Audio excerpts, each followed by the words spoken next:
just, before I let you respond, I want to set this up this way, because this, I think, goes to Markos's point. If you look at where the party is today and where the Democratic field is spending a lot of its energy, this is how McClatchy newspapers reported it this year. The Democratic Party is growing more liberal. It's more anti-war than at any time since 1972. Support is growing for such traditionally liberal values as using the federal government to help the poor. And 40% of Democrats now call themselves liberal, the highest in more than 3 decades. This past week from the online newsletter, The Hotline, about what the Democratic field has been up to, calling it leftward ho. First, it said, if you want a spot-on gauge of Dems' 08 confidence, check out the crowds before whom they are pandering or appearing. Just this week, it's anti-war bloggers, labor for the 3rd time, and gay rights activists. Last month, they answered questions posed by Planned Parenthood, the NAACP, and a snowman, referring to the YouTube debates. Congressman, does this not tell you that, in fact, maybe the left wing of the party is the new center? No, what it suggests is that we need each side of this party and every side of this party to be a part of helping to win. Let me just step back just to respond to 1 or 2 things my friend said. The DLC, there are a lot of things we have in common, which you may not know, and we may not know. This organization started out really it still remains a reform movement. We have been anti-establishment. We took on big money in politics long before I got in politics. I was 15 years old. We took on lobbying reform long before it was popular to do. We took on corporate subsidies and even huge farm subsidies when it was unpopular to do. As you look forward today and you look at some of the accomplishments, remember the last president, Democratic president to win 2 terms was Bill Clinton. Whether we like him or not, whether you're liberal or conservative, you have to agree that balancing the budget, producing surpluses, the biggest land set aside since Teddy Roosevelt, reductions in abortion, reductions in crime, increases in child enforcement, increases in trade enforcement actions. It's hard to deny when 43 million more Americans have health insurance, more kids are in college. That's a legacy that I think we can all not only be proud of as liberal, conservative, whatever the case, but Americans can be proud of. And finally, I think going forward, we're not going to win if you and I are arguing against one another. The truth of the matter is our challenge and our challenger are those who want to move the country backwards, who want to rescind some of the great investments we've made in this country towards making America stronger, brighter, and more whole.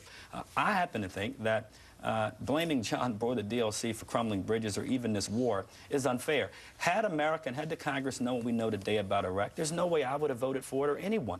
The truth of the matter is we face a different moment now, and how we move the country forward with regard to this war. And my clean energy point, David, is about fighting terrorism. I think it has to be a central part and a nucleus of not only taking on terrorists anywhere in the globe where they may pose a threat to us, improving and strengthening, and Markos is a veteran, and I applaud him for that, strengthening our military and respecting our military differently, but we've got to find ways to reestablish our marker in the world. Let me pick up on this, the war on terror, particularly the war in Iraq, which a lot of people believe is there's a distinction between the two. So let me focus on Iraq, because you talked about the DLC not apologizing for support of the war, and yet there is division within the Democratic Party on that particular point. Even the Republican Party. And the Republican Party. The Washington Post reported it this way. According to a Washington Post ABC News poll, even among Democrats, there is no consensus about the timing of any troop withdrawal. While 3/4 want to decrease the number of troops in Iraq, only a third advocated complete immediate withdrawal. Another issue important to the base, and by extension the Netroots, has to do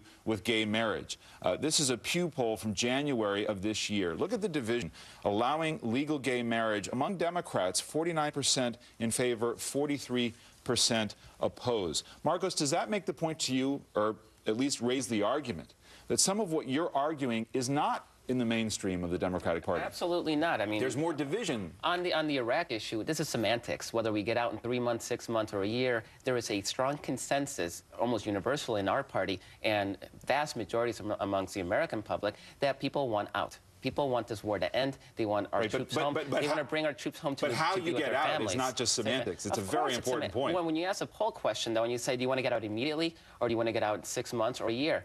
We're talking semantics. At the bottom line is that the vast majority... Doesn't that speak to the issue of how you form an exit strategy? Because we're not going to get out while we have George Bush as president. I mean, so if we say we want to be out in 3 months, clearly, if we could be out yesterday, I'd want to be out yesterday. I also understand, as a veteran who worked in logistics, that you can't pull out 160,000 troops overnight or even in 3 months. So yeah, There's an ideal situation, which is let's get them out as quickly as possible. So the poll questions in that regard, I think, are very much moving in semantics.